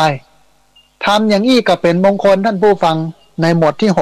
6ละเว้นจากบาปสำรวมจากการดื่มน้ำเมาบ่ประมาทในธรรมแห่งหมวด1อันนี้มีอยู่5 ข้อหมวดที่7มี5 ข้อเนี่ย5 ข้อนี้แล้วก็เป็นมงคลเหมือนกันมีความเคารพในผู้ใหญ่เคารพในสิ่งที่ควรเคารพนะฮะก็บ่ต้องอู้อย่างเยอะเพราะว่าเฮาเรียนรู้กันมานักละเพียงแต่บอกว่ามีความเคารพก็พออันแรกถ้าเกิดความเคารพในผู้หลักผู้ใหญ่ในพระสงฆ์ในครูบาอาจารย์ในพ่อแม่เนาะในบุคคลที่ควรเคารพเนี่ยก็เป็นมงคลนะฮะอันที่2มีความอ่อนน้อมถ่อมตนอ่อนโยนแต่ไม่อ่อนแอแข็งแกร่งแต่ไม่แข็งกระด้างก็เป็นมงคลแล้วก็เป็นบุญข้อหนึ่งนะเป็นบุญอันหนึ่งในการประพฤติตัวอ่อนน้อมถ่อมตนเนี่ยอัปปัจจยนามัยบุญที่เกิดจากการประพฤติตัวอ่อนน้อมถ่อมตนก็เป็นมงคลมีความสันโดษคือมีความเรียบง่ายพอใจในสิ่งที่ตนมียินดีในสิ่งที่ตนได้ บ่ฟุ้งเฟ้อเห่อเหิมบ่มักความโกเก๋ก็ฮื้อมีฮื้อใจฮื้อเป็นตามระบบปกติแต่ก็คนขวายเสาะว่าหากินอยู่ก็เป็นมงคลนะมีความกตัญญูรู้จักคุณรู้จักคุณของคุณรู้จักคุณของคนรู้จักคุณของบุญคุณของบุญคุณของคุณคุณของคนมีการรู้จักคุณของบุญถ้าเราเกิดมาเพราะบุญบุญทำให้เราเกิดรู้จักคุณของคุณสิ่งไหนที่มีคุณกับเรารู้จักคุณของคนคนไหนที่มีบุญกับมีคุณกับเราอันนี้คือมีความกตัญญูความกตัญญูนั้นมันก็เป็นเครื่องหมายของคนดีนะคนดีก็คือคนที่มีความกตัญญูคนที่มีความกตัญญูก็คือคนดีเหมือนที่พระพุทธเจ้าตรัสไว้ว่านิมิตังสาธุรูปานังกตัญญูกตะเวทิตาความกตัญญูนั้นเป็นเครื่องหมายของคนดีอันสุดท้ายในหมวด7ก็คือฟังธรรมตามการฟังธรรมตามการมีโอกาสก็ฮือหาโอกาสไม่ใช่ว่ามีโอกาสหาโอกาสฟังธรรมอย่างงานศพเนี่ย เปลี่ยนเนี่ยท่านผู้ฟังจากการไปเตะคัมภีร์เปลี่ยนจากมหาวิบากเปลี่ยนจากมาลัยโพธิโลกมาเป็นธรรมบรรยายให้มันเข้าใจง่ายๆให้มันอู้เป็นกรรมคนเนี่ยไม่ใช่เป็นคัมภีร์ที่มาเตะนะโมตัสสะภะคะวะโตอะระซึ่งมันเป็นกรรมบักเก่ามันฟังบอกหูเรื่องละ80-90%ให้มันแล้วไปเหี้ยให้มันเป็นพิธีกรรมนะแต่การฟังธรรมกับเพื่อให้เกิดความเข้าใจเพื่อศึกษานะแต่ถ้าฟังแล้วบ่เข้าใจเนี่ยมันก็บ่นำไปสู่การเรียนรู้มันทำไปสู่การปฏิบัติให้เวลามันจบไปบ่ได้แต่ถ้าฟังแล้วมันได้ประโยชน์เอามาปฏิบัติเนี่ยมันก็เป็นมงคลมันอยู่ในการฟังธรรมตามกันแต่ก็หายากนะกับการฟังธรรมแต่ว่าตอนเนี้ยพี่น้องที่ติดตามรับฟังทางสถานีวิทยุคลื่นสีขาวเพื่อชาวประชาเนี่ยได้ความเป็นมงคลตลอดเวลาเจ้าตอนแรงครูบาอาจารย์มาเทศน์ให้ฟังทุกวันก็เป็นมงคลตึ้งวันเขาฟังธรรมเนี่ยโดยที่บ่ต้องได้ไปกราบไปไหว้ไปอ้อนบอนขอจากไผ่เทพพรหมยมยักษ์จากไหนเพียงแต่ประพฤติตัวประพฤติตนเนี่ยมีความเคารพมีความอ่อนน้อมถ่อมตนมีความสันโดษมีความกตัญญูฟังธรรมตามการก็เป็นมงคลท่านผู้ฟังเพราะฉะนั้นเวลาเขาจัดงานขึ้นบ้านใหม่ก็ดีทำบุญบ้านก็ดีมันต้องทำให้มันเกื้อทำบรรยากาศให้มันเกื้อให้คนได้ศึกษาธรรมให้คนได้ฟังธรรมบ่ใช่ไปเน้นพิธีกรรมสืบชะตาอันนั้นบ่ได้ประโยชน์นะฮะแต่ถ้าคือบรรยากาศมันเป็นบรรยากาศแห่งการกินกันต้านนิมนต์พระ9 รูปมาหรือ5 รูปก็ได้มาถึงครบจุดธูปเทียนบูชาพระรัตนตรัยไหว้พระรับศีลฟังธรรมบ่สวดก็ได้บ่ที่มีปัญหาสวดน้อยหนึ่งก็ได้บ่ต้องสวดเยอะเน้นเทศนักๆเน้นฟังธรรมนักๆแล้วก็มีการนั่งสมาธิตัวในงานนั่งภาวนาสัก10 นาทีเนี่ยความเป็นมงคลมันจะเกิดความดีความงามจะเกิดแต่บัดเดียวนี้เอาอย่างบ่ฮู้ไปเลยเทศกับเทศคัมภีร์สุมาควตานยาวเป็นว่าเป็นชอกไม่ได้อย่างสักอย่างได้กับพิธีกรรมอันนี้คือความเป็นมงคลบทที่7มีความเคารพมีความอ่อนน้อมถ่อมตนมีความสันโดษมีความกตัญญูฟังธรรมตามการหมวดที่8เนี่ยมีอยู่4 ข้อท่านผู้ฟังข้อแรกมีความอดทนได้เนี่ยดีแท้ท่านผู้ฟังความสำเร็จทุกอย่างมักจะแลกมากับความอดทนคนอดทนก็คือคนชนะนะมันอยู่ที่ใครจะอดจะทนได้นักแค่ไหนแค่นั้นเองนะฮะความทุกข์ก็เหมือนกันเนาะเกิดขึ้นแล้วมันบ่ได้อยู่กับเราตลอดนะความทุกข์มันเกิดแล้วมันตั้งอยู่แล้วเดี๋ยวท้ายที่สุดมันก็ดับไปในทางเดียวกันความสุขก็เหมือนกันสุขเกิดขึ้นแล้วสุขตั้งอยู่สุขดับไป มันเป็นอย่างนี้นะฮะเพราะฉะนั้นหน้าวันนี้มันอยู่ที่ว่าใครจะอดทนให้มันผ่านไปได้แค่ไหนอ๋อความทุกข์เกิดขึ้นแล้วนี่โอ้ความทุกข์ตั้งอยู่กับเราแล้วเดี๋ยวความทุกข์จะหมดไปเขาจะอดได้ถึงตอนที่หันความทุกข์ดับไปก่อแค่นั้นเองถ้าอดได้ถึงตอนนั้นเขาก็จะชนะเพราะว่ามันจากหลังจากที่ความทุกข์มันหมดไปแล้วเนี่ยความสุขก็จะเกิดขึ้นอันนี้คือความอดทนคนมาเก่าเพิ่นถึงว่านะจงอดทนฝนพรั่งให้ดังเข็มตุ่มยังเต็มด้วยน้ำที่พร่ำหยดปวกยังขนดินกองเท่าบรรพตสิ่งทั้งหมดสำเร็จได้เพราะอดทนจงอดทนฝนพรั่งให้ดังเข็มตุ่มยังเต็มด้วยน้ำที่พร่ำหยดปลวกยังขนดินกองเท่าบรรพตสิ่งทั้งหมดสำเร็จได้เพราะอดทนมีความอดทนอันที่สองเป็นผู้ว่าง่ายแค่เราเป็นคนที่ว่าง่ายสอนง่ายก็ถือว่าเป็นมงคลมีความเป็นมงคลอยู่ในตัวเองเป็นคนว่าง่ายสอนง่ายใครสอนก็ได้ครับผมใครว่าก็ได้เปิดโอกาสให้เปิ้นว่าเปิดโอกาสให้เปิ้นสอนความเป็นมงคลมันเกิดแต่ในทางเดียวกันถ้าเป็นคนที่หัวดื้อหัวรั้นใครว่าบ่ฟังอีเนาะมาว่าข้าอย่างสู้ดีนะแกกะ ถ้าอย่างนี้เนี่ยบ่เป็นมงคลละเพราะว่าอย่างมันเป็นการปิดทางในการสอนของคนอื่นเปิ้นถึงมาสอนเปิ้นถึงมาบอกเปิ้นถึงมาแนะนำมีเทคนิคมีเคล็ดลับอย่างใดถึงบอกบ่กล่าวบ่ปากสอนยากไอ้หมอเนี้ยเป็นเรื่องเนี่ย ใครก็บ่ใกล้บ่กายแล้วก็นี่นะมงคลบ่เกิดเนี่ยเพราะฉะนั้นความเป็นมงคลจะเกิดได้ก็ต่อเมื่อเฮาเป็นคนว่าง่ายสอนง่ายสอนง่ายสุวโจเป็นคนว่าง่ายสอนง่ายจะไปเป็นคนดื้อคนรั้นอย่างคนเฒ่าก็เหมือนกันเด้อ ถ้าไปเป็นคนเฒ่าดื้อรั้น เป็นคนว่าง่ายสอนง่ายนะการได้เห็นสมณะแน่เห็นพระเห็นสงฆ์ก็เป็นมงคลท่านผู้ฟังสมัยตะก้อนเนี่ยพระเจ้าพระสงฆ์ออกบิณฑบาตสามีภรรยาพิษหัวกันผัวจะเอามาคุยจดตาเมียหันทุเจ้าเดินมาโอ้เกิดความละอายแก่ใจหิริความละอายแก่ใจโอตปะความเก่งกลัวต่อบาปมันเกิดก็เลยบัดจดตาเมียสักคำเกิดจิตสำนึกแต่ว่าบัดเดียวนี้มันได้นะท่านผู้ฟังเนอะผัวเมียพิษหัวกันทุเจ้าเดินบิณฑบาตกายกับใส่ทุเจ้าแหละว่าแล้วอย่าตีเมียโชว์ทุเจ้าก็ได้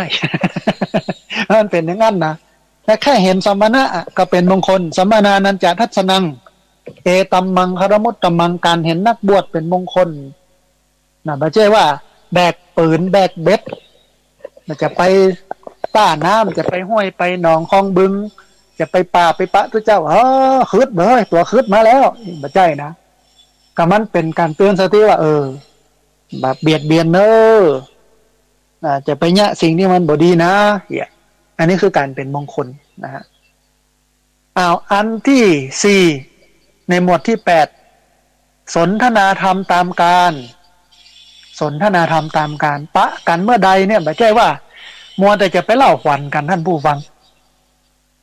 บึดเล่าขวัญคนนั้นบึดเล่าขวัญคนนี้บึดเล่าเรื่องอันนั้นบึดเล่าเรื่องอันนี้พดไปแผ่เรื่องตัวเจ้าพดไปแผ่เรื่องในวัดมันบ่เป็นมงคลความเป็นมงคลมันจะเกิดขึ้นคือการสนทนาธรรมตามการธรรมะข้อนี้ธรรมะข้อนั้นมันเป็นมงคลเป็นว่าอย่างแต่ธรรมะข้อนี้แต่วันอังคารที่แล้วนะวันอังคารเนี่ยพระอาจารย์สาธิตบรรอู้ถึงความเป็นมงคล38ประการแบ่งเป็น10หมวดเฮ้ยเป็นอย่างดีหรออันนี้เป็นมงคลกัน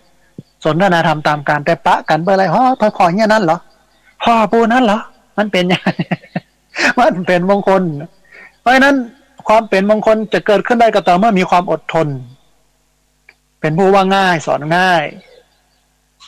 การได้เห็นสมณะการได้เห็นนักบวช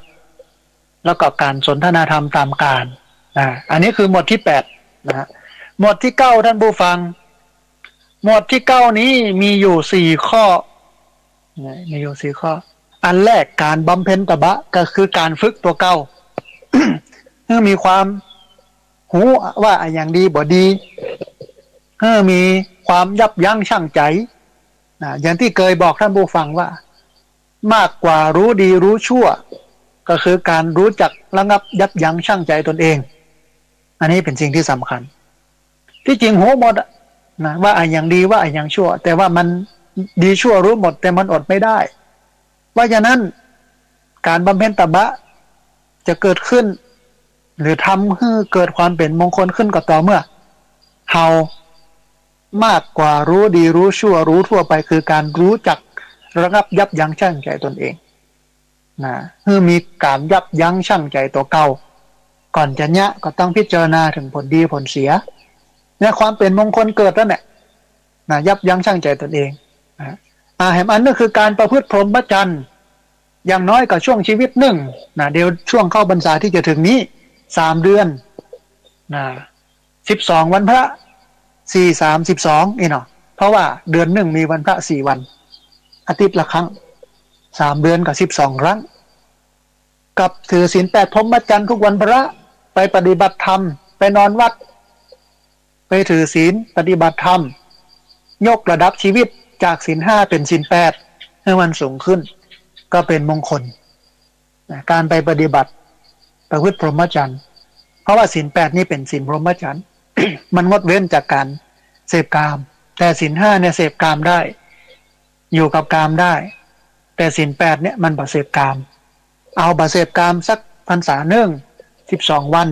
ก็ถือว่าเป็นมงคลกับชีวิตแล้วเนี่ยบ่ต้องไปอ้อนวอนไผเพียงแต่สมาทานศีล8มาปฏิบัติก็เกิดความเป็นมงคลนะแถมข้อหนึ่งการเห็นอริยสัจคือเห็นว่าอันนี้ตุกอันนี้เป็นตุกเนอะอันนี้คือสาเหตุของการเกิดตุกอันนี้คือความหมดไปหรือความดับไปของตุกถ้าความตุกมันหมดไปแล้วความตุกมันดับไปแล้วมันจะเป็นความสุขอย่างนี้แล้วก็เห็นแนวทางวิธีการในการดับตุกว่าจะต้องอย่างนี้เนอะนี่คือการเห็นอริยสัจก็เกิดความเป็นมงคลแล้วเห็นอริยสัจเนี่ยก็จะเกิดความเป็นมงคลนะฮะแห่งมันก็คือการทำให้แจ้งซึ่งพระนิพพาน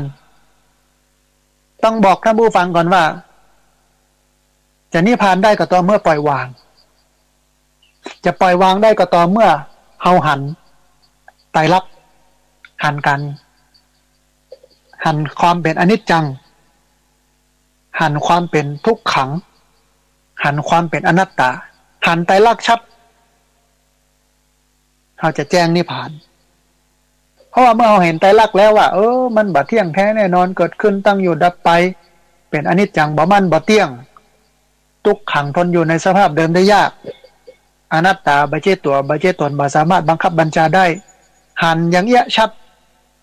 แจ้งละมันทำให้เราผ่อนคลายการยึดถือทำให้เราปล่อยวางเขาก็จะเข้าถึงซึ่งนิพพานอันนี้คือความเป็นมงคลหมวดที่